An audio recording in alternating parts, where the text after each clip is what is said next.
En tant que directeur ou directrice d'une force de vente B2B, vous vous demandez certainement souvent comment faire pour réduire le nombre de devis de vos commerciaux.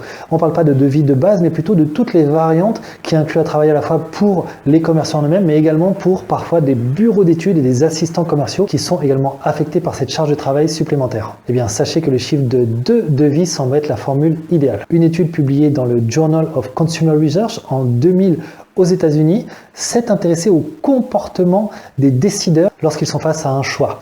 Dans cette étude, le scénario était une vente de DVD. Le vendeur arrivait tout d'abord avec un seul DVD à proposer. Il le soumettait donc aux décideurs et ce qui se passait, c'est que seulement 10% d'entre eux passaient commande. Un second scénario reprenait le même schéma avec donc un premier DVD et cette fois en ajoutant un second.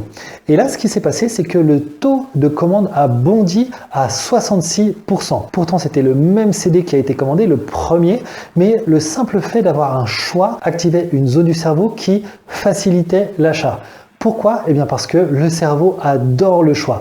C'est à prendre malgré tout avec certaines pincettes puisque trop de choix tue le choix en quelque sorte. C'est pour ça que le chiffre de 2 devis semble être idéal puisque cette courbe qui a monté fortement tend à décroître progressivement selon le nombre de devis. Donc trop peu de devis, ce n'est pas bon. Trop de devis, c'est mauvais également. Opter pour 2 devis de façon générale semble être le meilleur compromis.